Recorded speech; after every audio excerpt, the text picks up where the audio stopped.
Vous est-il déjà arrivé de vous réveiller en pleine nuit, le cœur battant la chamade, avec l'impression d'avoir vécu une expérience intense, inexplicable? Avez-vous déjà fait un rêve si marquant, si mémorable, qu'il vous a obsédé toute la journée, comme s'il recelait un message à déchiffrer? Vous êtes-vous déjà demandé si votre rêve de la nuit dernière n'était pas simplement le fruit de votre esprit traitant les événements de la journée, mais quelque chose de plus grand, de surnaturel, une révélation divine? Eh bien, je vais vous révéler quelque chose qui pourrait bien changer votre vision des rêves à jamais. Et je ne parle ni de mysticisme, ni d'ésotérisme, ni d'interprétation humaine fondée sur des suppositions. Je parle de ce que la parole de Dieu, la Sainte Bible, révèle sur la manière dont le Créateur de l'univers a choisi, à travers l'histoire, de communiquer avec ses enfants par les rêves et les visions nocturnes. Et si je vous disais que Dieu le fait encore aujourd'hui? Et si je vous disais que peut-être, en ce moment même, il essaie de vous dire quelque chose, de vous avertir, de vous guider sur un chemin insoupçonné, sans que vous vous en rendiez compte? C'est précisément ce que nous allons explorer ensemble dans cette vidéo. Je vous invite à rester avec moi jusqu'au bout, car ce que je vais vous révéler peut transformer non seulement votre sommeil, mais aussi votre vie, vos décisions et votre relation à Dieu. L'objectif de cette vidéo est clair et profond. Nous explorerons le mystère des rêves d'un point de vue biblique.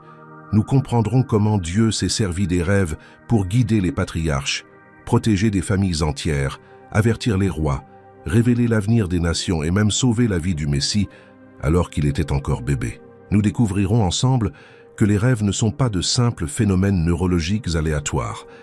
Bien sûr, la science a son explication et elle est valable dans son contexte. Mais il existe une dimension spirituelle aux rêves que la science ne peut tout simplement pas saisir. Et c'est dans cette dimension que Dieu agit. C'est dans cette dimension qu'il murmure, qu'il révèle, qu'il avertit, qu'il réconforte, qu'il guide.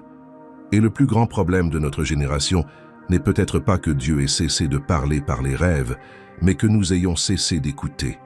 Nous avons cessé de prêter attention. Nous remplissons nos nuits d'écrans, de stimuli, de bruit, de distractions. Et lorsque nous posons enfin la tête sur l'oreiller, notre esprit est tellement accablé qu'il ne peut se connecter à la fréquence du ciel. Mais aujourd'hui, cela va changer. Aujourd'hui, vous apprendrez à reconnaître un rêve ordinaire porteur d'un message divin. Vous découvrirez les signes, les schémas, les caractéristiques qui distinguent un rêve naturel d'un rêve spirituel. Et plus encore, vous apprendrez comment réagir lorsque Dieu parle. Car recevoir un message est inutile si l'on ne sait pas comment l'interpréter. Un avertissement divin en rêve est inutile si, au réveil, vous l'oubliez tout simplement. Si, durant la nuit, le ciel s'ouvre sur votre vie, cela n'a aucun sens si, le jour, vous vivez comme si de rien n'était. Alors, commençons par le commencement. Parlons des signes qui indiquent qu'un rêve est important, qu'il n'est pas simplement le fruit d'une pizza mangée tard le soir ou d'un film regardé avant de dormir. Il existe des caractéristiques très spécifiques qui distinguent un rêve ordinaire d'un rêve à portée spirituelle, et je vais vous les présenter une à une. Le premier signe est la répétition. Lorsqu'un rêve se répète, lorsque le même thème, le même scénario, la même sensation reviennent nuit après nuit, ce n'est pas une coïncidence. Dans la Bible, la répétition d'un rêve était un signe clair que le message était urgent et établi par Dieu. Souvenez-vous du pharaon d'Égypte, il n'a pas fait un seul rêve, mais deux la même nuit, avec la même signification présentée différemment. 7 vaches grasses avalées par 7 vaches maigres, 7 épis de blé pleins avalés par 7 épis desséchés. Et lorsque Joseph a interprété le rêve, il a dit quelque chose de puissant. Le rêve se répétait parce que cela plaisait à Dieu et que Dieu s'empressait de l'accomplir. Autrement dit, la répétition n'était pas seulement une confirmation, mais aussi un signal d'urgence. Dieu disait que cela allait se produire et que cela allait se produire bientôt, et que le pharaon devait se préparer immédiatement. Alors si vous faites des rêves récurrents, si le même thème revient, si la même sensation se répète, soyez attentifs. Il se peut que Dieu essaie de vous dire quelque chose que vous n'avez pas encore compris. Il se peut qu'il insiste parce que le message est urgent, parce que le temps presse, parce qu'il y a quelque chose que vous devez faire ou cesser de faire, et il frappe à la porte de votre conscience à travers vos rêves. Le deuxième signe est l'intensité émotionnelle. Les rêves ordinaires se dissipent généralement en quelques minutes. On se réveille, on prend un café, on commence sa journée et on a déjà oublié ce qu'on a rêvé. Mais certains rêves persistent. Ils laissent une empreinte profonde et tenace. Il peut s'agir d'une paix inexplicable, d'un sentiment d'urgence, de tristesse ou d'une joie sans lien avec les événements de la veille. Si, au réveil, l'émotion demeure, si quelque chose en vous sait qu'il s'agissait de bien plus qu'une simple rêverie, c'est un signe fort qu'une expérience spirituelle s'est produite pendant votre sommeil. Prenons l'exemple de Nabuchodonosor, roi de Babylone. Lorsqu'il fit le rêve de la grande statue, la Bible dit que son esprit fut troublé. Il ne pouvait l'ignorer et vaquer à ses occupations. L'émotion était si forte, le sentiment si intense, qu'il convoqua tous les sages du royaume pour tenter de comprendre ce qui s'était passé. Il savait que ce rêve était différent. Il sentait qu'il portait un fardeau qui dépassait le normal. Et il avait raison. Ce rêve révélait le destin de royaumes entiers, l'avenir d'empires qui n'existaient même pas encore, le plan de Dieu pour l'histoire de l'humanité. Le troisième signe, ce sont les symboles qui semblent s'adresser directement à vous. Les rêves spirituels utilisent souvent un langage symbolique qui résonne avec votre vie, votre situation, le moment présent. Ce ne sont pas des images aléatoires, ce sont des images porteuses de sens, porteuses d'un message codé que le Saint-Esprit souhaite vous aider à déchiffrer. Il peut s'agir d'eau qui représente souvent le Saint-Esprit ou la purification. Il peut s'agir de feu qui peut représenter la présence de Dieu, le jugement ou le perfectionnement. Il peut s'agir d'une porte qui s'ouvre, ce qui pourrait représenter une opportunité que Dieu prépare. Il peut s'agir d'un chemin qui se divise, ce qui pourrait représenter une décision importante à venir. Il peut s'agir d'une personne en particulier apparaissant dans votre rêve avec un message, et cette personne pourrait représenter quelque chose de bien plus grand qu'elle-même. L'essentiel est de ne pas tenter d'interpréter soi-même ses rêves en se basant sur les idées reçues. Il est essentiel de confier ses rêves à Dieu dans la prière et de lui demander de nous en révéler le sens. Car comme nous le verrons plus loin dans cette vidéo, la véritable interprétation des rêves n'appartient pas aux hommes. Elle appartient à Dieu. Et il se plaît à révéler ces mystères à ceux qui le cherchent sincèrement.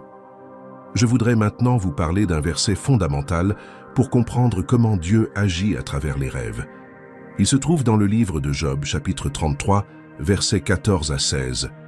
Écoutez ce que dit la parole. Dieu parle une fois, parfois même deux fois, et l'homme n'y prête pas attention. Par des songes et des visions nocturnes, quand un profond sommeil tombe sur les hommes, alors il leur ouvre les oreilles et leur révèle son enseignement.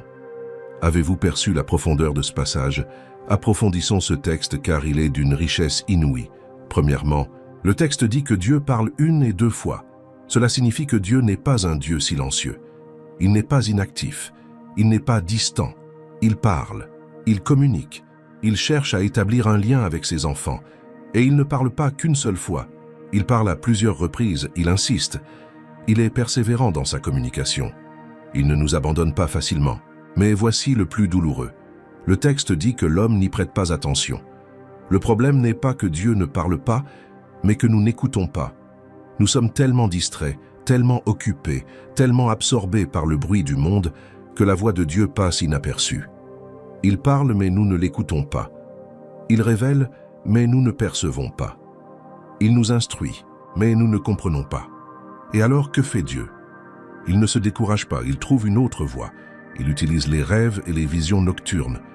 Le texte dit que lorsque le sommeil profond s'empare des hommes, lorsqu'ils s'endorment dans leur lit, alors Dieu leur ouvre les oreilles. Comprenez-vous ce qui se passe ici?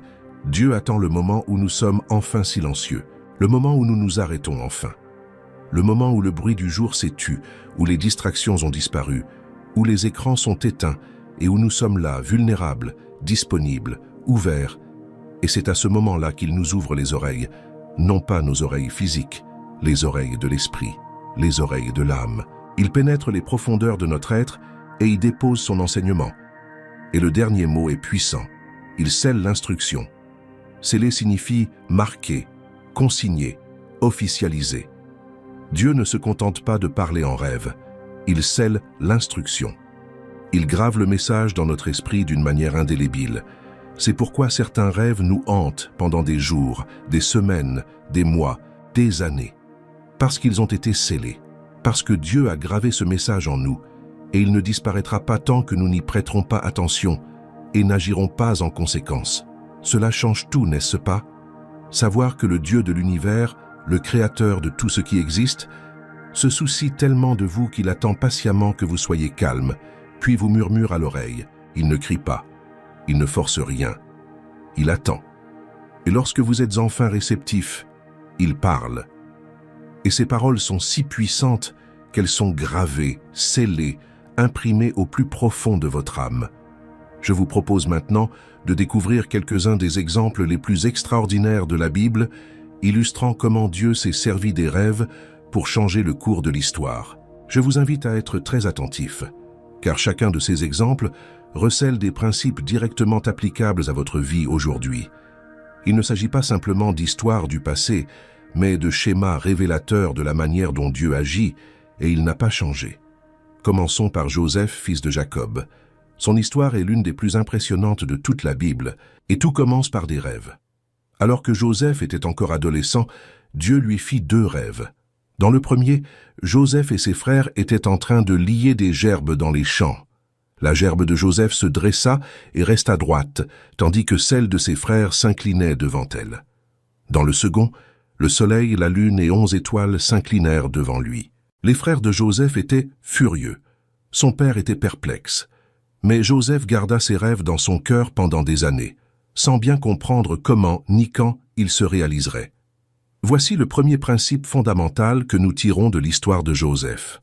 Dieu révèle parfois la destination avant le chemin. Joseph a vu le résultat final, l'élévation, l'honneur, l'autorité, mais il n'a pas vu le processus qui y mènerait. Il n'a pas vu la trahison de ses frères. Vous n'avez pas vu la fosse. Vous n'avez pas vu l'esclavage. Il n'a pas vu la maison de Potiphar. Vous n'avez pas vu la calomnie. Vous n'avez pas vu l'emprisonnement. Vous n'avez pas vu les années d'oubli. Dieu a montré la destination, mais a caché le chemin. Et savez-vous pourquoi? Parce que si Joseph avait vu tout ce qu'il devrait traverser pour atteindre la destination voulue par Dieu, il aurait peut-être abandonné. Le fardeau aurait peut-être été trop lourd. La peur aurait peut-être paralysé sa foi. Et cela vous concerne aussi. Peut-être Dieu vous a-t-il donné un rêve, une vision, une promesse, et pourtant, face à votre situation actuelle, vous n'arrivez pas à faire le lien. Vous comparez où vous en êtes à la destination que Dieu vous a tracée, et le fossé entre les deux semble insurmontable. Mais l'histoire de Joseph nous enseigne que le chemin entre le rêve et son accomplissement est rarement une ligne droite. C'est une route sinueuse, parsemée de montées, de descentes, de déserts et de vallées. Chaque étape a son importance. Chaque difficulté est une formation. Chaque épreuve est une préparation. Dieu ne se contente pas de vous guider vers votre destination. Il vous façonne pour que vous soyez prêts à y arriver. Joseph traversa toutes ces épreuves et, finalement, devint le 2e homme le plus puissant d'Égypte. Il régnait sur tout le pays. Il géra la plus grande crise alimentaire de l'histoire antique. Et lorsque ses frères se prosternèrent enfin devant lui, comme le songe l'avait prédit, Joseph ne répondit pas par la vengeance, mais par la grâce. Il dit « Vous aviez l'intention de me nuire, mais Dieu l'a transformé en bien pour accomplir ce qui se réalise aujourd'hui, sauver de nombreuses vies. » Joseph comprit que toutes les souffrances, toutes les douleurs, toutes les injustices qu'il avait subies faisaient partie d'un plan plus vaste. Dieu ne se contenta pas de révéler le destin par des songes. Il utilisa chaque circonstance sur son chemin pour préparer Joseph à accomplir ce destin.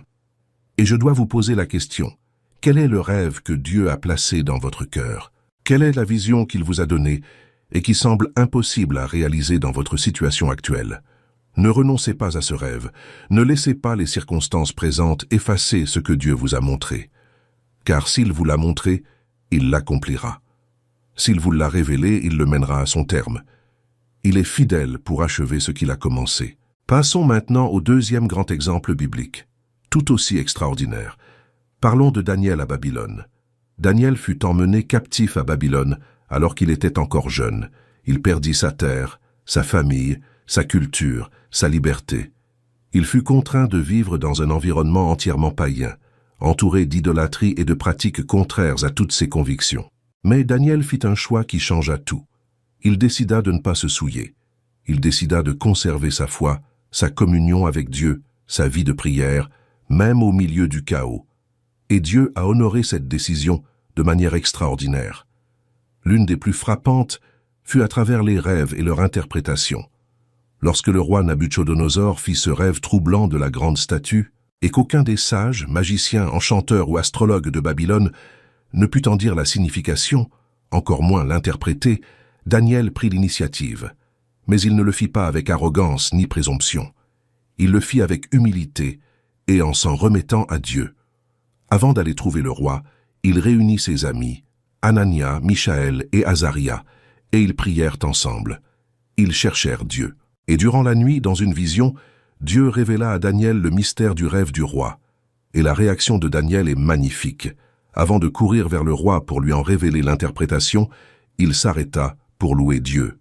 Il dit « Béni soit le nom de Dieu à jamais, car la sagesse et la puissance lui appartiennent.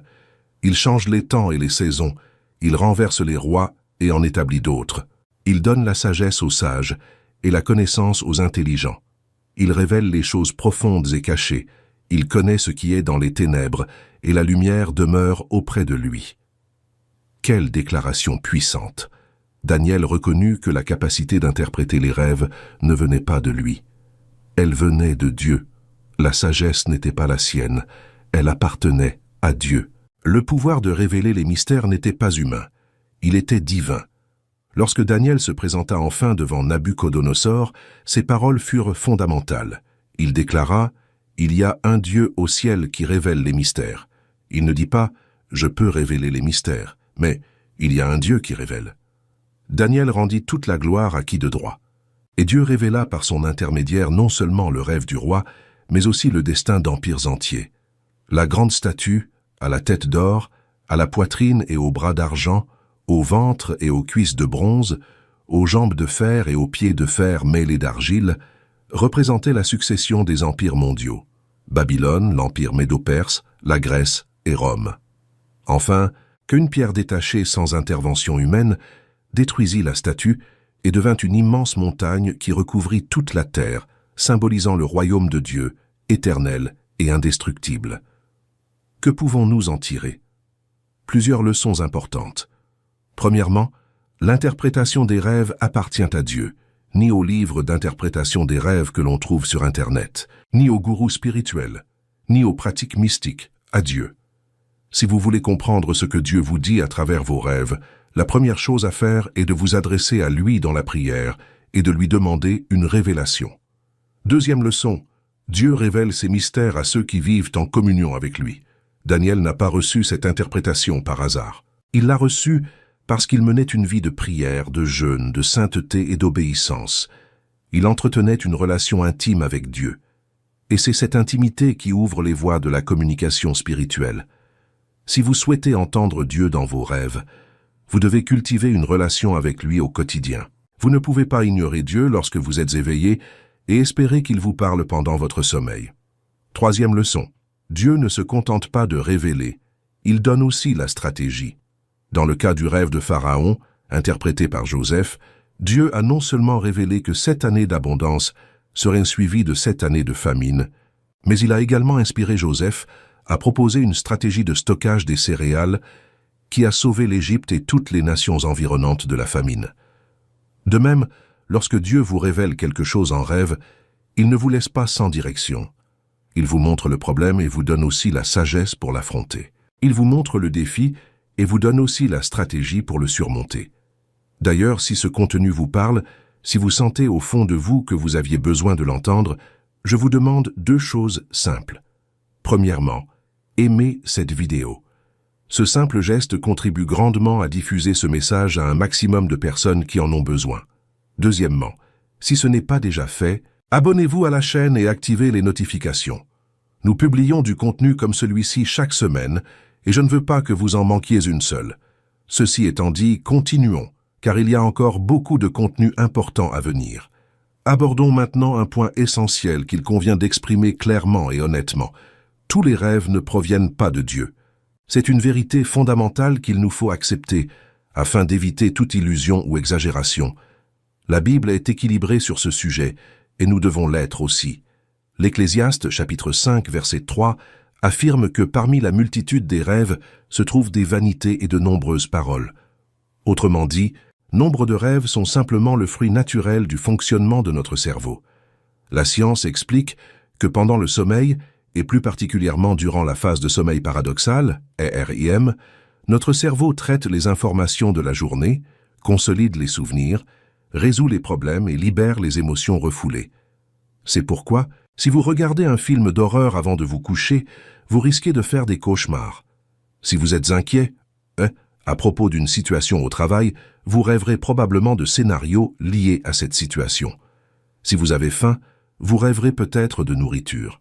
Ce sont des rêves naturels. Ils sont le résultat d'un fonctionnement cérébral sain, et il n'y a rien d'anormal à cela. Le problème survient lorsque nous interprétons chaque rêve comme un message divin. Lorsque nous commençons à fonder des décisions importantes sur chaque rêve, sans discernement, sans prière, sans confirmation biblique, nous nous aventurons en terrain dangereux. Car notre esprit est créatif. Il peut produire des images, des scénarios et des récits qui semblent spirituels, mais qui ne sont que le reflet de nos angoisses, de nos désirs, de nos peurs, de nos attentes. De plus, la Bible nous avertit que l'ennemi peut aussi se servir des rêves pour semer la confusion, effrayer et égarer. Le chapitre 23 de Jérémie parle de prophètes qui ont prophétisé de faux rêves et ont détourné le peuple de Dieu. Il existe donc une guerre spirituelle qui se manifeste également dans le monde des rêves. Tout ce qui est spirituel ne vient pas de Dieu. Il y a ce qui vient de l'ennemi et il y a ce qui vient simplement de notre propre âme. Le discernement est donc absolument essentiel. Comment exercer ce discernement? Certains critères permettent d'évaluer l'origine d'un rêve. Premier critère, le rêve est-il conforme à la parole de Dieu? Si un rêve vous pousse à faire quelque chose qui contredit la Bible, il ne vient pas de Dieu. Point final. Dieu ne vous révélera jamais en rêve quelque chose qui contredit ce qu'il a déjà dit dans sa parole écrite. La Bible est la norme suprême. Chaque rêve, chaque vision, chaque prétendue révélation doit être examinée à la lumière des Écritures. Si elle ne résiste pas à l'épreuve biblique, elle ne vient pas de Dieu, aussi réelle ou spirituelle qu'elle ait pu paraître. Deuxième critère. Le rêve porte-t-il des fruits de l'esprit? Lorsque Dieu parle, il en résulte paix, direction, espérance, foi, amour et sagesse. Même lorsqu'un rêve est un avertissement ou une correction, il s'accompagne d'un sentiment de bienveillance, de protection et d'amour paternel. En revanche, les rêves qui viennent du malin engendrent une peur paralysante, de la confusion, de l'angoisse, une culpabilité excessive et du désespoir. Si un rêve vous a laissé avec une peur irrationnelle, une angoisse suffocante et un sentiment de condamnation sans espoir, interrogez-vous sur son origine. Car Dieu est Père, il corrige, mais n'écrase pas. Il avertit, mais n'effraie pas. Troisième critère, y a-t-il confirmation? Dieu révèle rarement quelque chose par un seul moyen. Il est un Dieu de confirmation. S'il vous parle en rêve, il le confirme généralement par d'autres moyens. Cela peut être par la Bible lors de votre lecture spirituelle. Cela peut être par une parole que quelqu'un vous adresse sans connaître votre rêve. Cela peut être par des circonstances qui s'alignent. Cela peut être par une paix intérieure que le Saint-Esprit place dans votre cœur. Quand Dieu parle, il confirme. Et en l'absence de toute confirmation, il est sage d'attendre avant d'agir. Maintenant que cet équilibre est établi, explorons plus en profondeur la manière dont Dieu utilise les rêves dans la vie des gens. Comprendre le sens d'un rêve divin permet d'y réagir adéquatement lorsqu'il se produit. Dieu utilise les rêves pour la première fois afin de nous corriger. Il arrive que nous nous égarions, sans même nous en rendre compte. Plongés dans la routine, habitués à nos habitudes, aveugles à nos propres erreurs, nous ne voyons pas que nous nous éloignons du chemin de Dieu. Alors, il utilise un rêve pour nous secouer, nous éveiller, nous révéler ce que nous ne voyons pas durant la journée. Revenons au texte de Job 33. Les versets 17 et 18 complètent ce que nous avons déjà lu et dit, pour détourner un homme de ses desseins et le délivrer de l'orgueil, pour préserver son âme de la fosse et sa vie de la destruction par l'épée. Dieu utilise les rêves pour nous détourner des mauvaises intentions, pour nous délivrer de l'orgueil, pour nous éloigner des chemins qui mènent à la perdition. Il est un Père aimant, qui, lorsqu'il voit son enfant marcher vers un précipice, fait tout son possible pour l'avertir, même par un rêve au milieu de la nuit. La seconde manière dont Dieu utilise les rêves est pour nous avertir des dangers. La Bible en regorge d'exemples. Les rois mages venus d'Orient, venus rendre visite à l'enfant Jésus, furent avertis par Dieu en songe de ne pas retourner auprès d'Hérode, car celui-ci voulait tuer l'enfant.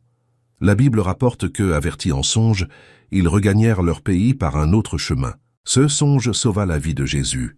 Ce songe déjoua le plan meurtrier d'Hérode. Ce songe modifia l'itinéraire des rois mages et, par conséquent, changea le cours de l'histoire. Et ce n'est pas tout. Peu après, Joseph, l'époux de Marie, reçut lui aussi un avertissement en songe.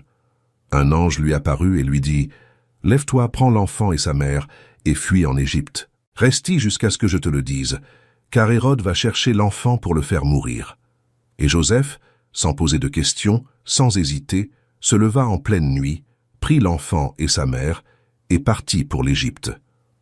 L'obéissance immédiate de Joseph à cet avertissement reçu en songe sauva la vie du Sauveur du monde. Réfléchissez un instant à la portée de cet événement. Le salut de l'humanité reposait à un moment crucial sur un homme qui a pris un rêve au sérieux. Si Joseph avait ignoré ce rêve, s'il l'avait considéré comme la simple angoisse d'un jeune père, s'il avait rationalisé la situation et décidé d'attendre, l'histoire aurait pu être tout autre. Certes, Dieu est souverain et aurait trouvé un autre moyen de protéger son fils. Mais le fait est qu'il a choisi d'agir par un rêve.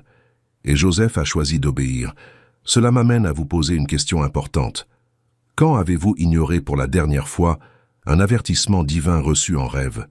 Quand vous êtes-vous réveillé pour la dernière fois avec le sentiment profond de devoir changer quelque chose, éviter quelque chose, prendre vos distances, et avez-vous simplement continué votre vie comme si de rien n'était? Combien de dangers auriez-vous pu éviter si vous aviez pris au sérieux les messages divins que vous transmettez pendant votre sommeil? La troisième manière dont Dieu utilise les rêves est de nous guider dans les moments de décision. Parfois, nous nous trouvons à la croisée des chemins. Nous devons prendre des décisions importantes et nous ne savons pas quelle voie suivre. Et Dieu, dans sa miséricorde, utilise les rêves pour nous montrer le bon chemin. Il éclaire la route quand tout semble obscur. Il apporte la clarté quand tout paraît confus. Joseph, l'époux de Marie, en est un parfait exemple. Lorsqu'il découvrit que Marie était enceinte avant le mariage, il était résolu à la quitter en secret. Sa décision était prise. Mais alors qu'il y réfléchissait, un ange du Seigneur lui apparut en songe et lui dit « Joseph, fils de David, n'aie pas peur de prendre Marie pour épouse, car l'enfant qu'elle porte vient du Saint-Esprit. Elle donnera naissance à un fils et tu lui donneras le nom de Jésus, car il sauvera son peuple de ses péchés. » Ce rêve a bouleversé la décision de Joseph. Il a changé le cours de sa vie. Il a marqué l'histoire de l'humanité. Joseph était sur le point de prendre une décision guidée par la logique humaine, par ce qui semblait juste compte tenu des circonstances. Mais Dieu est intervenu par un rêve et lui a révélé une réalité qu'il n'aurait pu comprendre autrement. Et Joseph, une fois de plus, a obéi. Il a pris Marie pour épouse. Il a assumé le rôle de père terrestre du Messie. Il a embrassé un destin qu'il n'aurait jamais pu imaginer. La quatrième façon dont Dieu utilise les rêves est de donner de l'espoir dans les moments de détresse. Lorsque nous sommes au plus bas, lorsque tout semble perdu, lorsque les ténèbres nous enveloppent, Dieu utilise les rêves pour nous rappeler qu'il est présent, qu'il est aux commandes, qu'il y a un lendemain, que l'histoire n'est pas encore terminée. Et cela nous amène à l'un des cas les plus fascinants que je souhaite partager avec vous aujourd'hui, l'histoire d'Abimélec, relatée dans la Genèse, chapitre 20. Nombreux sont ceux qui ignorent cette histoire. Pourtant, elle recèle de profonds enseignements sur la manière dont Dieu utilise les rêves pour protéger, avertir et offrir des occasions de repentance. Voici le contexte. Abraham, le père de la foi, vivait en étranger au pays de Guérar. Pris de peur, il déclara que Sarah, sa femme, était sa sœur. Il avait déjà commis cette erreur en Égypte et la répéta. Abimélec, roi de Guérar, emmena Sarah dans son palais, la croyant célibataire. Mais avant qu'Abimélec ne puisse la toucher, Dieu intervint. Comment intervint-il? Par un songe. La Bible raconte que Dieu apparut à Abimélec en songe, une nuit, et lui dit « Voici, Tu mourras à cause de la femme que tu as prise car elle est mariée. La déclaration était directe, sans détour, sans demi-mesure. Dieu était clair et pressant. Et la réaction d'Abimélec est très révélatrice. Il répondit à Dieu dans le songe même, « Seigneur, vas-tu aussi faire périr une nation juste? Ne m'a-t-il pas dit lui-même qu'elle était sa sœur? Et elle a dit qu'il était son frère. C'est en toute sincérité de mon cœur et en toute pureté de mes mains que j'ai agi ainsi. » Remarquez ce qui se passe ici. Abimélec conversait avec Dieu en songe. Il se défendait, argumentait, expliquait son innocence. Et Dieu l'écoutait.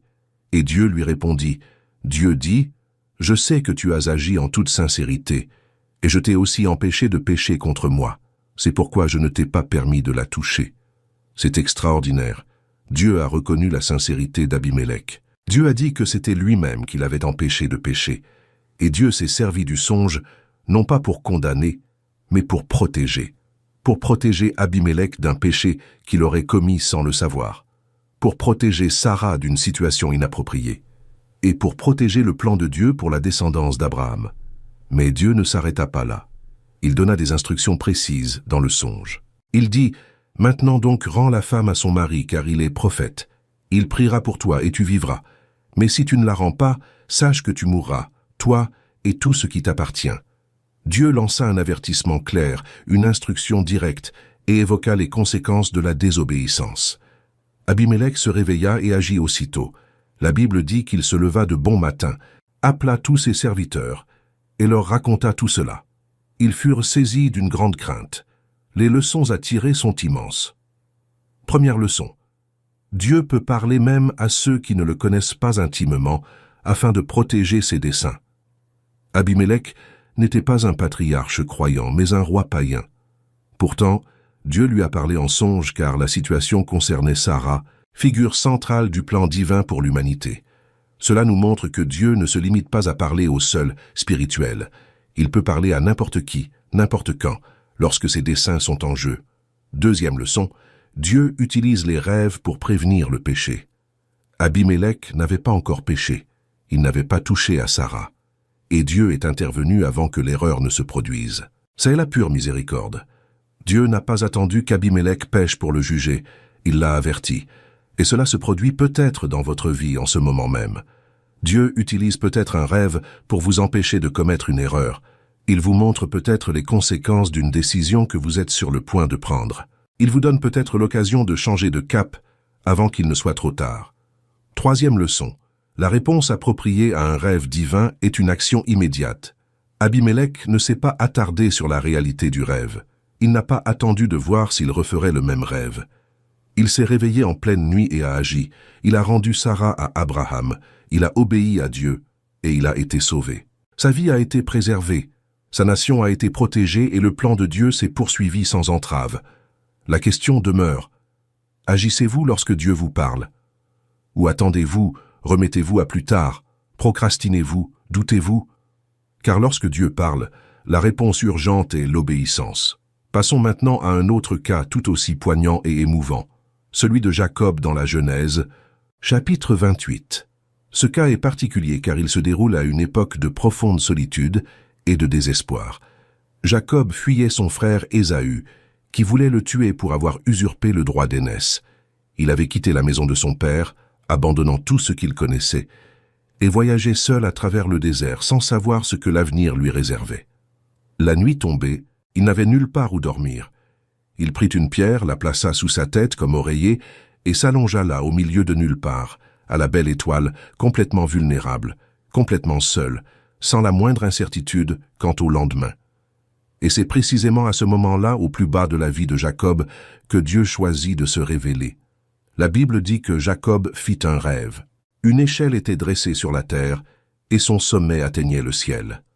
Les anges de Dieu montaient et descendaient le long de cette échelle. Et voici, le Seigneur se tenait au-dessus de l'échelle et dit, « Je suis le Seigneur, le Dieu d'Abraham ton père et le Dieu d'Isaac. Le pays sur lequel tu es couché, je te le donnerai, à toi et à ta descendance. Ta descendance sera aussi nombreuse que la poussière de la terre, et en toi et en ta descendance seront bénies toutes les familles de la terre. Voici, je suis avec toi, et je te garderai partout où tu iras, et je te ramènerai dans ce pays, car je ne t'abandonnerai pas avant d'avoir accompli ce que je t'ai promis. » Imaginez un instant cette scène. Jacob, fugitif, seul, apeuré, sans le sou, dort à même le sol, une pierre pour oreiller. Soudain, le ciel s'ouvre. Une échelle relie la terre au ciel. Des anges montent et descendent. Et Dieu, au sommet de l'échelle, s'adresse directement à Jacob et lui fait de grandes promesses. Une terre promise, une descendance, des bénédictions, sa protection et sa présence constante. Les leçons à tirer de tout cela sont transformatrices. Premièrement, Dieu se révèle dans nos pires moments. Ce n'est pas lorsque Jacob était dans la maison de son père, entouré de confort et de sécurité, que Dieu lui est apparu en songe. C'était dans le désert, c'était dans la solitude, c'était dans la peur, c'était dans l'incertitude. Dieu suit un schéma constant tout au long de la Bible. Il se rapproche de nous lorsque nous sommes le plus loin de toute autre source de secours. Lorsque nous n'avons personne d'autre vers qui nous tourner, c'est alors que Dieu se manifeste avec le plus de puissance. Si vous traversez une période difficile en ce moment, si vous vous sentez seul, abandonné, sans repère, désespéré, écoutez vos rêves, car c'est peut-être précisément dans ce moment de vulnérabilité que Dieu choisit de se révéler à vous. Le désert n'est pas le lieu où Dieu vous abandonne, mais celui où il vous trouve. Deuxième leçon, l'échelle symbolise le lien entre le ciel et la terre. Dieu montrait à Jacob que, même au milieu du désert, un lien direct existait entre lui et le ciel. Les anges qui montent et descendent représentent l'action constante de Dieu dans la vie de Jacob, même lorsque celui-ci ne pouvait ni la voir ni la ressentir.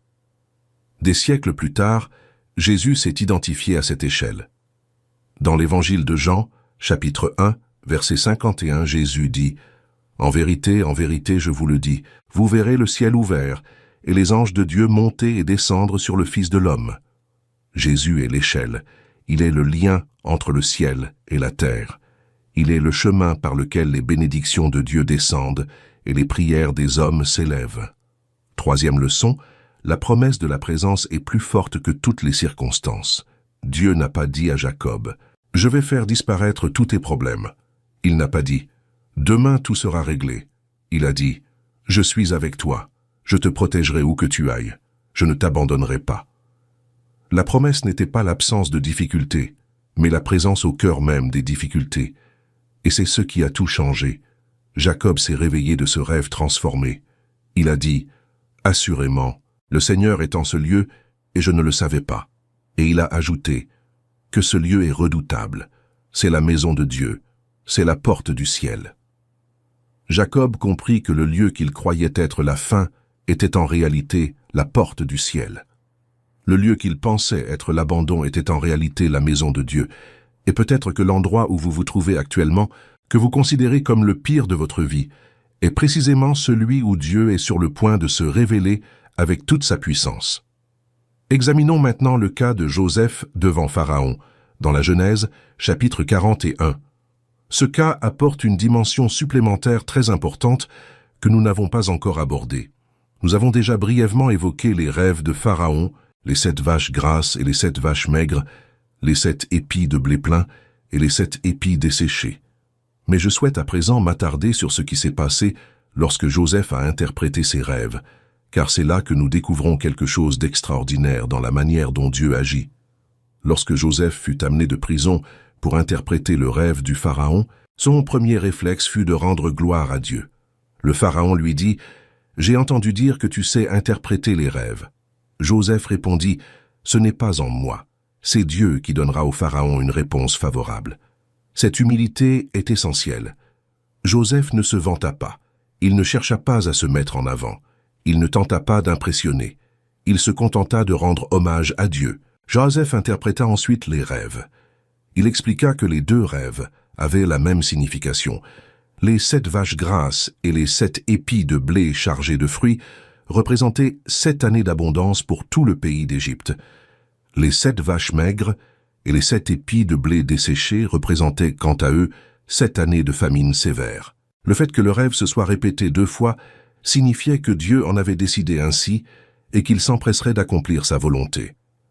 Mais voici ce qui rend cette histoire véritablement remarquable.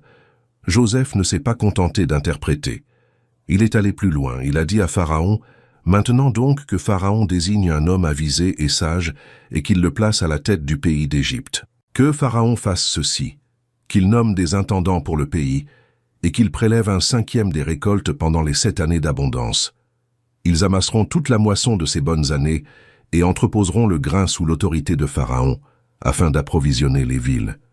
Ainsi il y aura des provisions pour les 7 années de famine qui frapperont le pays, et le pays ne périra pas de faim. » Avez-vous compris ce qui s'est passé? Dieu n'a pas seulement révélé l'avenir par le rêve, il a aussi donné la stratégie pour y faire face à travers Joseph. Dieu n'a pas seulement montré le problème, il a présenté la solution. Dieu n'a pas seulement posé le diagnostic, il a donné le traitement. Dieu n'a pas seulement averti de la crise, il a fourni le plan d'action. Voici un principe fondamental qu'il vous faut graver dans votre cœur. Lorsque Dieu vous révèle quelque chose en rêve, il ne vous laisse pas sans repère. S'il vous montre une épreuve à venir, il vous donne aussi la sagesse de l'affronter. S'il vous avertit d'un danger, il vous montre également le moyen d'y échapper. S'il vous révèle un besoin, il vous donne aussi les moyens d'y répondre. Dieu n'est pas un Dieu qui effraie et abandonne. Il est un Dieu qui révèle et soutient, et le résultat de l'obéissance aux rêves et à la stratégie divine fut extraordinaire. Joseph fut nommé gouverneur d'Égypte. Durant les 7 années d'abondance, il supervisa le stockage d'énormes quantités de blé. Et lorsque la famine survint, non seulement l'Égypte était préparée, mais toutes les nations voisines vinrent s'y approvisionner. Ce qui aurait dû être une catastrophe se transforma en opportunité. Ce qui aurait dû être une destruction devint prospérité, car quelqu'un prit au sérieux le rêve de Dieu et agit avec sagesse divine. Et c'est précisément ce qui peut se produire dans votre vie. Lorsque vous prenez au sérieux les rêves de Dieu, lorsque vous recherchez son interprétation et sa stratégie, ce qui devrait être une crise peut devenir votre plus grande opportunité. Ce qui devrait vous détruire peut devenir le tremplin vers un niveau supérieur. Dieu est expert pour transformer ce que l'ennemi a prévu pour le mal en quelque chose d'extraordinairement bon. J'aimerais maintenant aborder une question que beaucoup se posent. Dieu parle-t-il encore aujourd'hui par les rêves? N'est-ce pas une pratique du passé? Ces exemples bibliques en un sont magnifiques, mais sont-ils encore pertinents pour nos vies au XXIe siècle? La réponse est un oui retentissant. La Bible elle-même nous l'assure. Examinons 2 textes fondamentaux. Le premier exemple se trouve dans le livre des Nombres, chapitre 12, verset 6.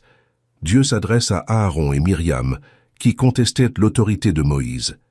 Il leur dit, « Écoutez mes paroles.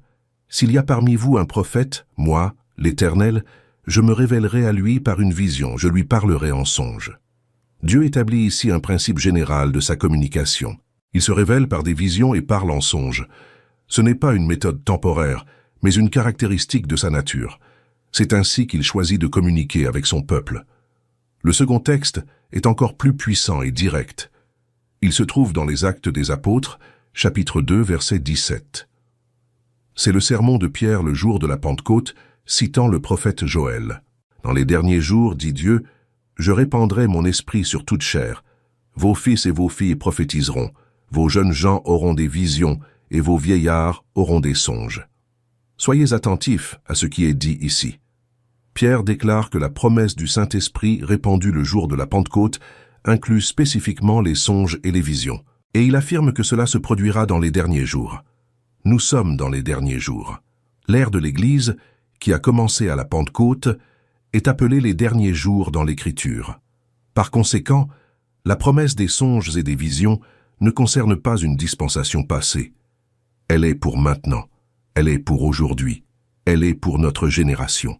Remarquez que le texte dit que l'Esprit sera répandu sur toute chair, pas seulement sur des prophètes particuliers, ni sur des chefs religieux. Sur toute chair, fils et filles, jeunes et vieux, hommes et femmes. Chacun a accès à cette dimension de communication avec Dieu par le Saint-Esprit. Nul besoin d'être un chrétien fervent pour entendre Dieu en rêve. Il suffit d'avoir le cœur ouvert et d'être en communion avec lui. Mais voici le grand défi de notre génération, et je dois être honnête avec vous à ce sujet. Le problème n'est pas que Dieu ait cessé de parler par les rêves. Le problème, c'est que nous avons perdu la capacité d'écouter. Nous vivons à l'ère de la distraction maximale. Nous sommes constamment connectés à des écrans, aux réseaux sociaux. aux notifications, à des stimuli qui bombardent nos sens du réveil au coucher. Et souvent, même une fois la tête sur l'oreiller, nous consultons encore nos téléphones portables, consommons du contenu, remplissons notre esprit d'informations qui n'ont rien à voir avec le royaume de Dieu. Et lorsque nous finissons par nous endormir, notre esprit est si accablé, si las, si pollué par le bruit du monde, qu'il ne parvient plus à se connecter à la fréquence du ciel. C'est comme essayer d'entendre un murmure dans un stade bondé lors d'une finale de championnat. Le murmure est là, Dieu parle, mais le bruit ambiant est si assourdissant que le murmure se perd. Par conséquent, l'une des choses les plus concrètes à faire pour commencer à entendre Dieu dans vos rêves est de créer un environnement propice avant de vous coucher. Et je ne parle pas de rituels ésotériques ou de pratiques mystiques, mais de choses simples, inspirées de la Bible. Éteignez vos écrans au moins 30 minutes avant d'aller au lit. Lisez la parole de Dieu. Priez. Méditez sur les Écritures. Consacrez le dernier instant de votre journée à Dieu. Confiez-lui votre nuit. Demandez-lui de vous parler pendant votre sommeil. Demandez-lui d'ouvrir vos oreilles spirituelles. Demandez-lui de sceller son enseignement dans votre cœur. Le psaume 4, verset 8 dit « Je me couche et je dors en paix, car toi seul, Seigneur, tu me fais demeurer en sécurité. » Lorsque vous confiez votre nuit à Dieu, lorsque vous dormez paisiblement en sa présence, lorsque vous vous reposez dans la sécurité qu'il est le seul à pouvoir donner, vous créez le cadre idéal pour qu'il puisse vous parler. Il convient ici de mentionner une autre pratique extrêmement importante et souvent négligée. Notez ses rêves. Combien de fois vous est-il arrivé de vous réveiller avec un rêve très net en mémoire et de l'oublier en quelques minutes? Cela arrive à tout le monde. La mémoire des rêves est extrêmement fragile. Elle s'estompe rapidement si elle n'est pas consignée. Gardez donc un carnet près de votre lit ou utilisez l'application Notes de votre téléphone. Dès votre réveil, avant toute autre chose, notez tout ce dont vous vous souvenez. Les scènes, les personnages, les émotions, les symboles, les mots. Notez absolument tout. Avec le temps, en relisant vos archives, vous commencerez à remarquer des schémas. Vous identifierez des thèmes récurrents. Vous comprendrez comment certains rêves sont liés à des situations réelles de votre vie. Et surtout, vous disposerez d'un recueil que vous pourrez présenter à Dieu dans la prière, en lui demandant révélation et compréhension. Daniel était un homme qui consignait ses rêves. Au chapitre 7 de son livre, il dit « Moi, Daniel, j'ai eu une vision pendant la nuit, et voici, j'ai écrit ce rêve en faisant le résumé. » Daniel ne s'est pas fié uniquement à sa mémoire, il l'a écrit, il l'a consigné. Et ce récit est devenu une partie des Saintes Écritures. Qui sait si les rêves que Dieu vous donne, une fois consignés et compris, ne deviendront pas de puissants témoignages qui béniront des générations. Je souhaite maintenant revenir sur un point que j'ai brièvement évoqué et le développer. Je voudrais vous parler de la manière de comparer vos rêves à la Bible. C'est absolument essentiel et ne doit pas être négligé. La Bible est notre guide. Elle est la norme à l'aune de laquelle nous évaluons chaque expérience spirituelle, y compris les rêves. Aucun rêve, aussi vif, émouvant ou apparemment spirituel soit-il, ne peut contredire ce que dit la Bible. Ainsi, lorsqu'un rêve semble avoir une signification spirituelle, la première chose à faire, après l'avoir noté, est de le confronter à la parole. Demandez-vous, ce rêve est-il conforme au caractère de Dieu tel qu'il est révélé dans la Bible? Les émotions qu'il suscite sont-elles en accord avec le fruit de l'esprit? La voie qu'il suggère est-elle en accord avec les principes des Écritures? Voici un conseil pratique qui peut faire toute la différence. Familiarisez-vous progressivement avec le langage symbolique de la Bible. Nombre de symboles présents dans les rêves spirituels sont les mêmes que ceux utilisés dans les Écritures. L'eau peut représenter le Saint-Esprit, la purification ou l'épreuve, selon le contexte. Le feu peut symboliser la présence de Dieu, le jugement ou le perfectionnement. Les montagnes peuvent représenter des royaumes ou des défis. Les portes peuvent représenter des opportunités. Les chemins peuvent représenter des décisions. Les arbres peuvent représenter des personnes ou des nations. Les animaux peuvent représenter des esprits, des puissances ou des nations. Plus vous comprenez le langage symbolique de la Bible, mieux vous serez à même de discerner ce que Dieu peut vous dire dans vos rêves. Mais souvenez-vous, même avec une connaissance biblique approfondie, l'interprétation finale vient de Dieu. Confiez-lui toujours vos rêves dans la prière et demandez-lui la guidance du Saint-Esprit. Et en parlant de confirmation, je tiens à souligner l'importance de la communauté dans ce processus. Dieu nous a réunis en un seul corps. Nous ne sommes pas des chrétiens isolés. Nous n'avons pas été appelés à vivre notre foi seuls.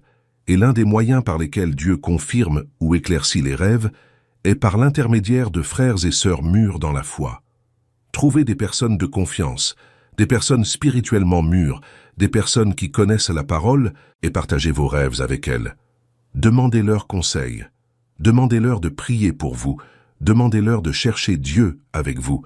N'essayez pas de tout déchiffrer seul. La sagesse se trouve auprès de nombreux conseillers. Mais choisissez avec soin les personnes à qui vous les confiez. Joseph a partagé ses rêves avec ses frères et ils l'ont détesté encore davantage. Tous ne comprendront pas les rêves que Dieu vous donne. Tous n'auront pas la maturité nécessaire pour vous aider à les interpréter. Choisissez avec sagesse les personnes avec qui vous partagez ces expériences. J'aimerais maintenant aborder un point que je considère essentiel et qui est souvent négligé dans les discussions sur les rêves, la souveraineté de Dieu dans ce processus. Dieu est souverain. Il parle quand il le veut, comme il le veut, à qui il le veut et au moment il le veut. Nous ne pouvons pas forcer Dieu à nous donner des rêves. Nous ne pouvons pas le manipuler. Nous ne pouvons pas utiliser de techniques ou de méthodes pour provoquer des rêves divins. Ce serait du mysticisme et non de la foi. Ce que nous pouvons faire, c'est nous préparer à écouter. Nous pouvons cultiver une vie de prière. Nous pouvons étudier la parole. Nous pouvons vivre dans la sainteté. Nous pouvons confier nos nuits à Dieu. Nous pouvons lui demander de nous parler. Mais la décision de parler lui appartient. Et s'il choisit de ne pas parler par les rêves, il a bien d'autres moyens de communiquer. Par la Bible, qui est le moyen le plus sûr et le plus fiable d'entendre Dieu, par les circonstances, par d'autres croyants, par de sages conseils, par la paix ou l'agitation du Saint-Esprit dans notre cœur. Ne faites pas des rêves une idole. Ne vous laissez pas obnubiler par les rêves, au point de négliger les autres manières dont Dieu vous parle. La Bible ne nous dit pas de poursuivre nos rêves, mais de chercher Dieu. Et lorsque nous le cherchons, il se révèle à nous de la manière qu'il juge la meilleure, au moment qu'il juge opportun et par les moyens qu'il juge les plus appropriés à la situation. Cela dit, nous ne devons pas non plus négliger les rêves. Nous ne devons pas imiter ceux décrits dans le livre de Job, qui restent sourds à la voix de Dieu. Nous devons être ouverts à toutes les formes de communication divine, y compris les rêves, sans pour autant leur accorder plus d'importance qu'aux Écritures. Permettez-moi maintenant de partager quelques principes pratiques supplémentaires qui vous aideront à aborder ce sujet avec sagesse et équilibre. Premier principe. Lorsque Dieu parle en rêve, un sentiment d'autorité divine accompagne généralement le rêve. C'est difficile à décrire, mais lorsqu'on le vit, on le comprend. C'est comme s'il y avait un poids, une gravité, un sérieux absent des rêves ordinaires. Les rêves ordinaires peuvent être vifs, mais les rêves de Dieu ont une autre dimension. Une présence différente, une autorité différente. Deuxième principe, les rêves que Dieu nous révèle généralement avec le temps, même s'ils ne sont pas immédiatement compréhensibles. Il se peut que vous fassiez un rêve sans le comprendre sur le moment, mais en priant, en méditant et en cherchant Dieu, sa signification s'éclaircira. Ou bien elle ne deviendra claire que lorsque la situation prophétisée dans le rêve commencera à se réaliser. Daniel n'a pas compris tous ses rêves immédiatement. Certains l'ont troublé et il les a longuement médités. Mais finalement, le sens lui est apparu. Troisième principe. L'obéissance à ce que Dieu révèle en songe apporte la bénédiction, tandis que la désobéissance entraîne des conséquences. Dans tous les exemples bibliques que nous avons vus, ceux qui ont obéi à ce que Dieu leur avait dit en songe ont été bénis. Joseph a obéi et a sauvé sa famille. Daniel a obéi et a été élevé au rang de saint. Joseph, l'époux de Marie, a obéi et a protégé le Messie. Abimélec a obéi et a sauvé sa propre vie. Mais le texte de la Genèse 20 indique clairement que si Abimélec avait désobéi, les conséquences auraient été graves. L'obéissance à la révélation divine est non négociable. Quatrième principe, Dieu peut se servir des rêves pour préparer votre cœur à l'avenir. Tous les rêves venant de Dieu ne sont pas un appel à l'action immédiate. Parfois, Dieu prépare simplement le terrain. Il sème une graine dans votre esprit qui germera en son temps. Il harmonise votre cœur avec son plan afin que, le moment venu, Vous soyez prêts à réagir. Les rêves de Joseph, fils de Jacob, mirent plus de 20 ans à se réaliser pleinement. Mais durant tout ce temps, ces rêves furent un ancrage d'espoir, rappelant à Joseph que Dieu avait un dessein plus grand, même lorsque tout semblait dire le contraire. Cinquième principe. Les rêves de Dieu peuvent concerner d'autres personnes, et il n'est pas toujours approprié de tout partager ce que Dieu vous révèle à leur sujet. Si Dieu vous montre quelque chose concernant quelqu'un en rêve, faites preuve de sagesse. Priez d'abord. Demandez-lui conseil sur l'opportunité de partager cette révélation, la manière de la partager et le moment opportun. Toutes les révélations ne sont pas destinées à être proclamées publiquement. Certaines sont réservées à votre prière d'intercession personnelle. Les proverbes disent que la gloire de Dieu est de cacher les choses, et l'honneur des rois est de les découvrir. Tout ce que Dieu vous révèle n'est pas forcément à partager. Certaines révélations sont des trésors à conserver dans votre cœur et à présenter à Dieu dans la prière. Je souhaite maintenant aborder le rôle du Saint-Esprit dans tout ce processus, car sans lui, rien n'est possible. C'est le Saint-Esprit qui nous permet d'entendre Dieu. C'est le Saint-Esprit qui nous donne le discernement pour distinguer ce qui vient de Dieu de ce qui n'en vient pas. C'est le Saint-Esprit qui fait ressurgir en nous des rêves significatifs. C'est le Saint-Esprit qui éclaire notre entendement pour que nous comprenions les révélations. Jésus a dit dans l'Évangile de Jean, chapitre 16, versets 13 et 14, « Quand l'Esprit de vérité viendra, il vous conduira dans toute la vérité, car il ne parlera pas de lui-même, mais il dira tout ce qu'il aura entendu, et il vous annoncera les choses à venir. Il me glorifiera, parce que c'est de moi qu'il recevra ce qu'il vous annoncera. » Le Saint-Esprit est notre guide vers toute la vérité. Il annonce ce qui est à venir, et il le fait de diverses manières, notamment par des songes et des visions. Si vous n'avez pas encore de relation personnelle avec le Saint-Esprit, je vous encourage vivement à la rechercher.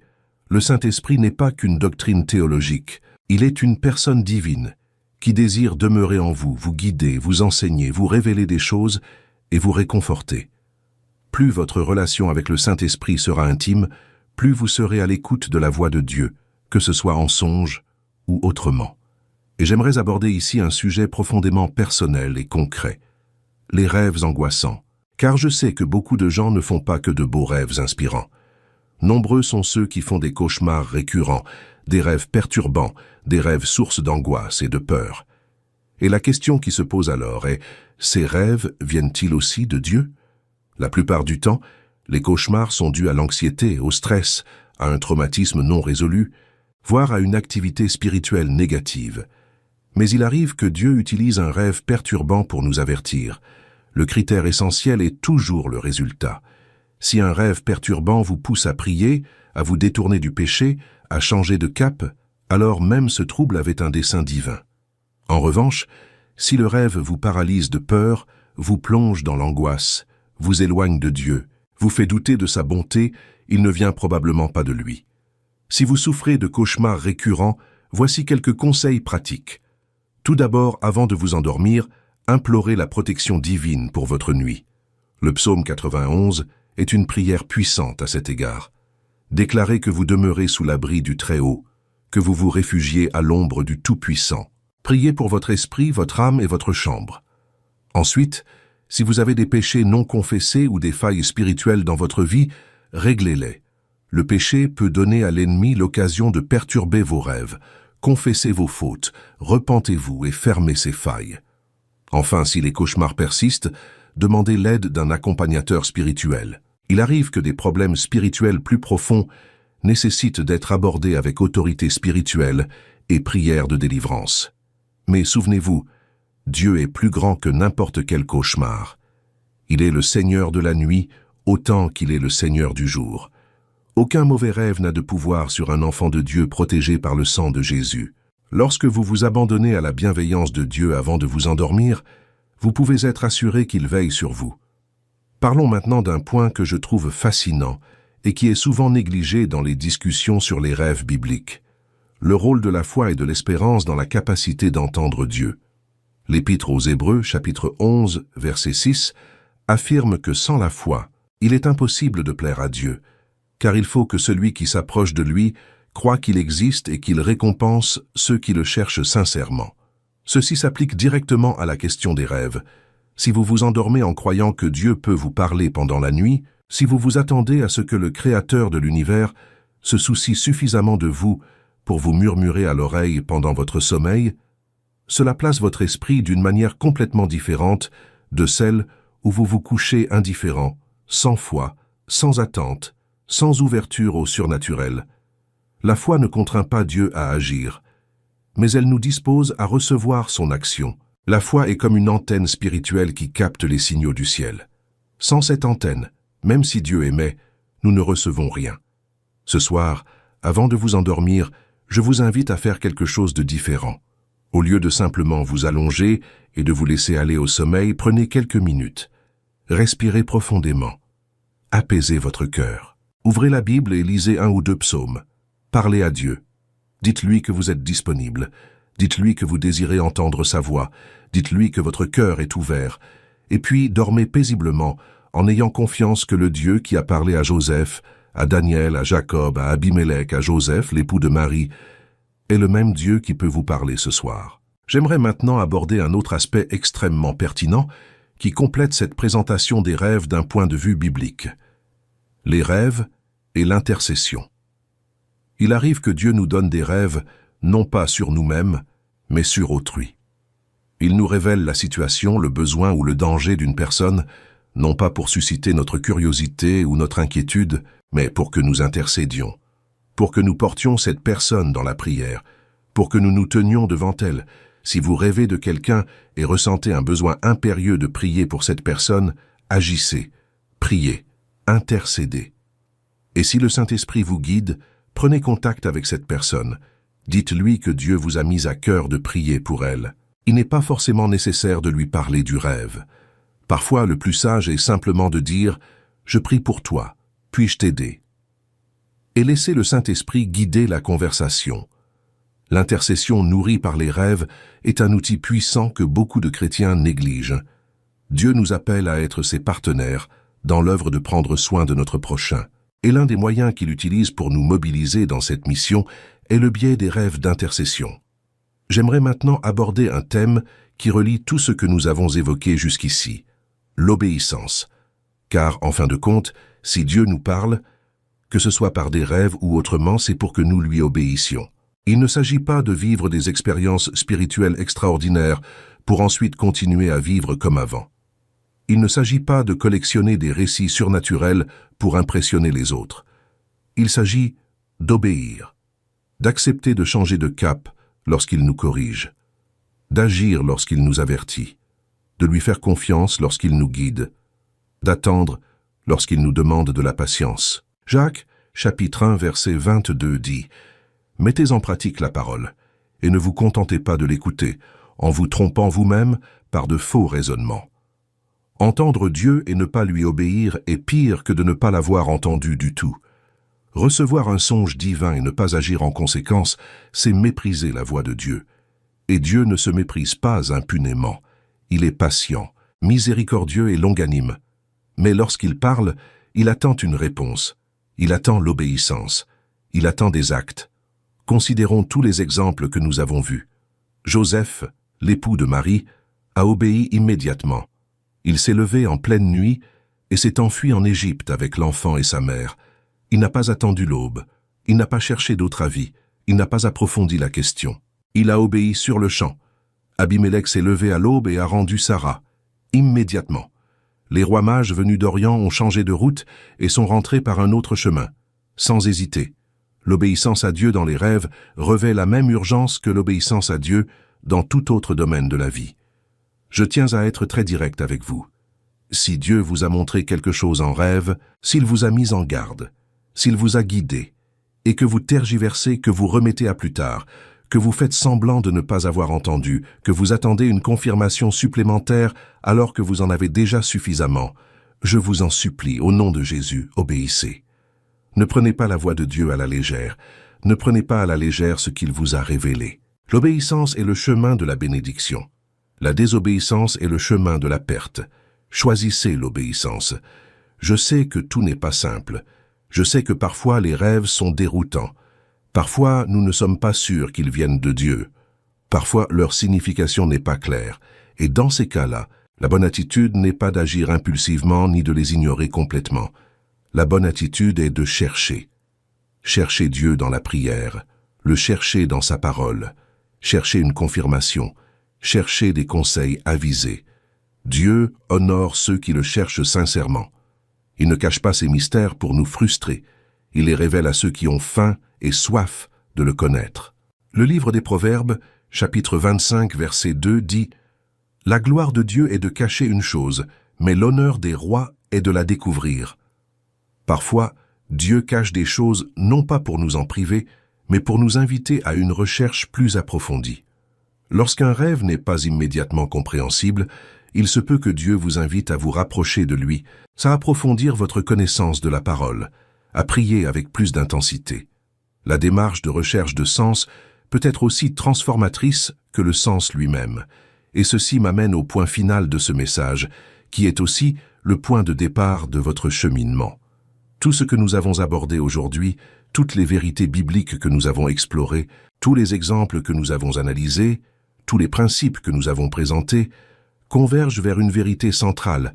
Dieu désire communiquer avec vous. Il n'est pas un Dieu distant, il n'est pas un Dieu silencieux, il n'est pas un Dieu indifférent. Il est un Père aimant qui cherche à tisser des liens avec ses enfants. Et l'un des moyens les plus intimes et personnels par lesquels il le fait est à travers les rêves. Quand vous dormez, Dieu ne dort pas. Le psaume 121 dit « Celui qui garde Israël ne sommeille ni ne dort. Pendant que vous vous reposez, il est à l'œuvre. Pendant que votre corps se détend, son esprit est disponible pour parler à votre âme. » La nuit n'est pas seulement faite pour le repos physique. C'est une fenêtre ouverte sur le monde spirituel. C'est un moment où les distractions s'estompent, le bruit cesse et où le ciel peut toucher la terre d'une manière unique et profonde. Je vous invite donc à prier ensemble. Présentons à Dieu notre désir d'entendre sa voix.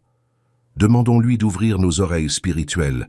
Demandons-lui de nous parler par des rêves et des visions.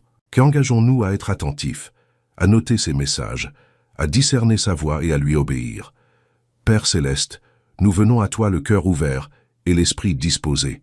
Nous reconnaissons que tu es le Dieu qui parle, le Dieu qui se révèle, le Dieu qui communique ses mystères à ceux qui te cherchent. Seigneur, nous te prions d'ouvrir les oreilles de notre esprit pendant notre sommeil.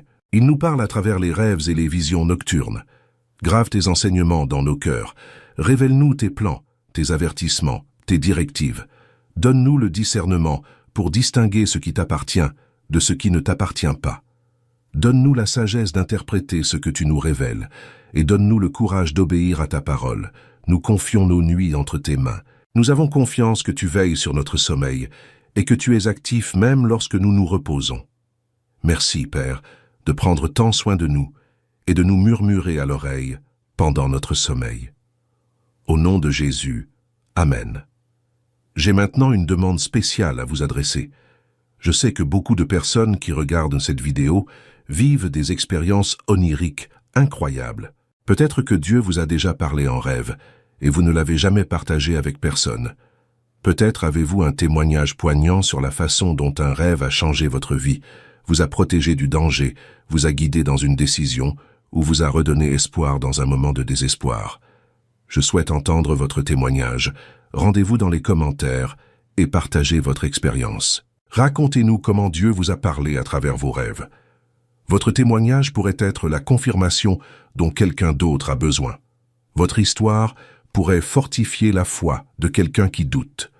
Votre histoire pourrait inspirer quelqu'un à prêter attention aux rêves que Dieu lui envoie. Si cette vidéo vous a apporté du réconfort, si vous avez appris quelque chose de nouveau, si elle a touché votre cœur, j'aimerais vous demander 3 choses. Premièrement, aimez cette vidéo. Ce simple geste permet à l'algorithme de la recommander à davantage de personnes qui ont besoin d'entendre ce message. Deuxièmement, abonnez-vous à la chaîne et activez les notifications. Nous publions chaque semaine du contenu biblique approfondi et je ne veux pas que vous en manquiez une seule. Troisièmement, partagez cette vidéo avec quelqu'un qui, vous le savez, a besoin de l'entendre. Envoyez-la à votre famille, à votre groupe d'église, à cet ami qui traverse une période difficile. Ce message doit toucher un maximum de personnes. Dieu parle. La question est, l'écoutons-nous? À partir d'aujourd'hui, que vos nuits ne soient plus jamais les mêmes. À partir d'aujourd'hui, chaque fois que vous poserez la tête sur l'oreiller, puissiez-vous le faire avec l'espoir que le Dieu de l'univers ait quelque chose à vous dire. À partir d'aujourd'hui, puissiez-vous considérer vos rêves non comme de simples manifestations aléatoires de votre cerveau, mais comme des canaux potentiels de communication divine qui méritent votre attention, votre discernement et votre obéissance. Que Dieu vous bénisse, vous protège et vous inspire des rêves et des visions qui transformeront votre vie. À bientôt pour une nouvelle vidéo. Que la paix du Seigneur soit avec vous. Mais avant de conclure véritablement, je souhaite partager avec vous une réflexion qui me tient particulièrement à cœur. Nous vivons à une époque où beaucoup cherchent le surnaturel là où il ne se trouve pas. Ils le cherchent dans le tarot, l'astrologie, les horoscopes, les consultations spirituelles, les guides spirituels, les cristaux, les énergies et une myriade de pratiques que la Bible condamne clairement. Et si ces pratiques sont si populaires, c'est notamment parce que les gens ont une véritable soif de surnaturel. Au fond d'eux-mêmes, ils savent qu'il existe quelque chose au-delà du monde matériel. Ils perçoivent une dimension spirituelle à la réalité et aspirent à y accéder. Le problème, c'est qu'en cherchant le surnaturel en dehors de Dieu, ils s'exposent à des dangers considérables. Ils se connectent à des sources spirituelles qui ne viennent pas de Dieu. Et les conséquences peuvent être dévastatrices: confusion spirituelle, oppression, peur, dépendance, asservissement spirituel. La Bible est très claire à ce sujet. Le Deutéronome, chapitre 18, versets 10 à 12, interdit explicitement la divination, l'astrologie, les enchantements, la sorcellerie, la consultation des morts et toute pratique occulte. Et elle ne l'interdit pas pour nous priver du surnaturel, mais parce que le véritable surnaturel, celui qui est sûr et transformateur, ne vient que de Dieu.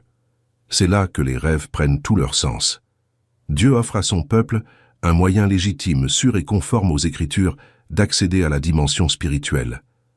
Par les rêves, les visions, la guidance du Saint-Esprit, la parole prophétique et les dons spirituels. Tout cela se déroule dans le cadre rassurant d'une relation avec lui, guidée par les Écritures, soutenue par la prière et confirmée par la communauté des croyants. Nul besoin de chercher le surnaturel auprès de sources impures. Dieu nous offre une source pure et limpide qui étanche la soif de l'âme sans la souiller. Alors, si vous regardez cette vidéo et que vous savez que vous avez cherché des réponses spirituelles au mauvais endroit, je vous invite à changer de cap aujourd'hui. Tournez-vous vers Dieu. Il est la source de toute véritable révélation. Il est l'auteur de tout rêve authentiquement spirituel. C'est lui qui illumine la nuit de la lumière de sa présence, et il vous attend à bras ouverts, prêt à vous guider, à vous protéger, à vous révéler ses mystères et à vous conduire à une relation profonde et transformatrice avec lui. Je sais que cette démarche consistant à prêter attention aux rêves que Dieu nous envoie peut sembler nouvelle, voire étrange, pour certains d'entre vous. Et c'est tout à fait normal. Nul besoin d'être un expert en interprétation des rêves pour commencer. Lancez-vous simplement. Commencez à prier avant de vous endormir.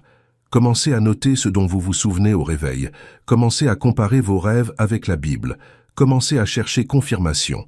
C'est un processus, un apprentissage, et plus vous pratiquerez, plus cela deviendra naturel. Et pour celles et ceux qui ont déjà fait l'expérience des rêves de Dieu, je vous encourage à approfondir votre compréhension. Ne vous contentez pas de ce que vous avez déjà reçu. Cherchez davantage, priez davantage, jeûnez davantage, étudiez davantage. Dieu a toujours plus à révéler. La profondeur de ses mystères est inépuisable. Et plus nous approfondissons notre compréhension, plus nous sommes émerveillés par la grandeur de notre Dieu. Je souhaite partager avec vous quelques conseils pratiques qui peuvent vous accompagner dans cette démarche. Tout d'abord, pensez à créer un journal de rêves. Il ne s'agit pas simplement de noter vos rêves sur votre téléphone, mais d'utiliser un carnet dédié.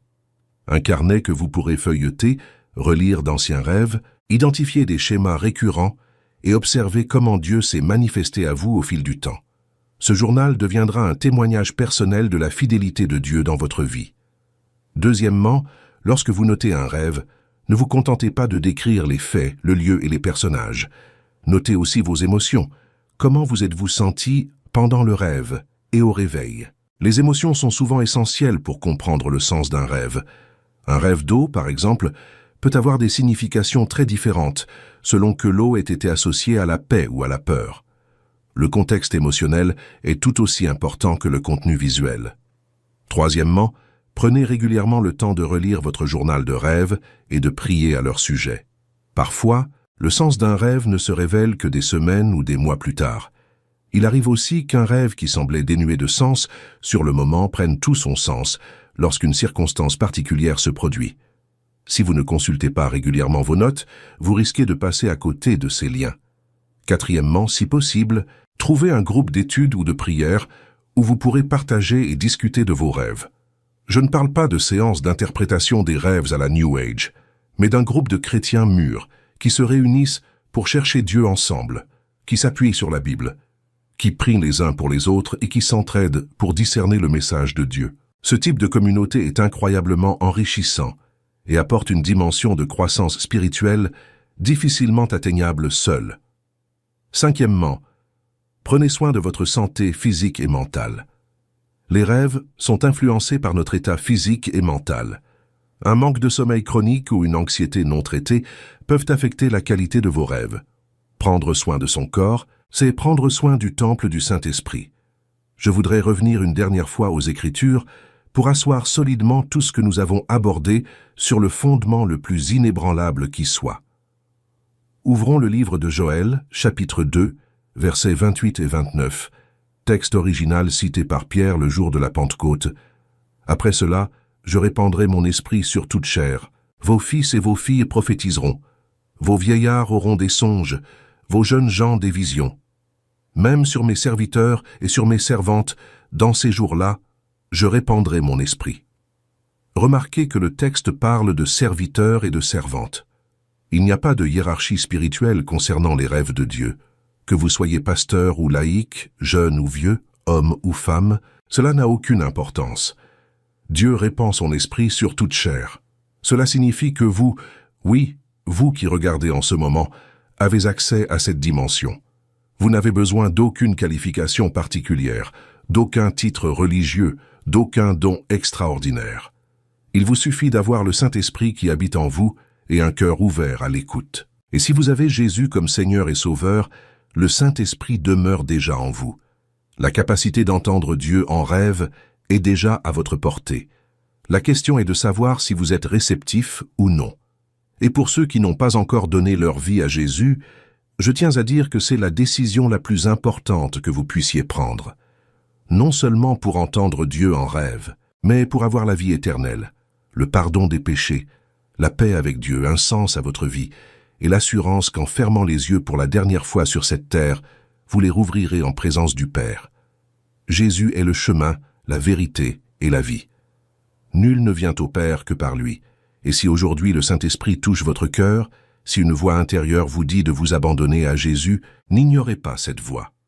Il s'agit peut-être du rêve le plus réel que vous ayez jamais fait, même à l'état de veille.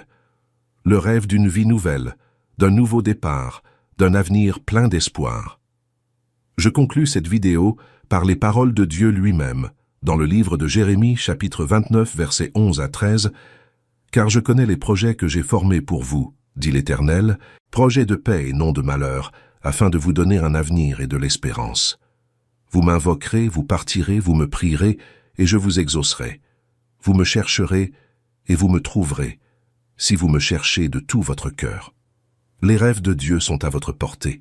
La communication divine est possible. Le ciel est plus proche que vous ne l'imaginez. Et il se peut que ce soir, en fermant les yeux, Dieu ouvre ceux de votre esprit à des réalités qui transformeront radicalement votre matinée, votre journée, votre semaine, votre mois, votre année et votre destin. Dieu est fidèle. Dieu parle. Et vous pouvez écouter. Que la grâce du Seigneur Jésus-Christ, l'amour de Dieu le Père et la communion du Saint-Esprit vous accompagnent. Que vos nuits soient emplies de rêves célestes et que l'obéissance à la voix de Dieu transforme vos jours. Allez maintenant dans les commentaires et écrivez « Seigneur, ouvre mes oreilles spirituelles ». Transformez cette affirmation en prière et préparez-vous, car Dieu vous répondra. À bientôt pour une nouvelle vidéo. Prenez soin de vous et faites de beaux rêves. Que Dieu vous bénisse.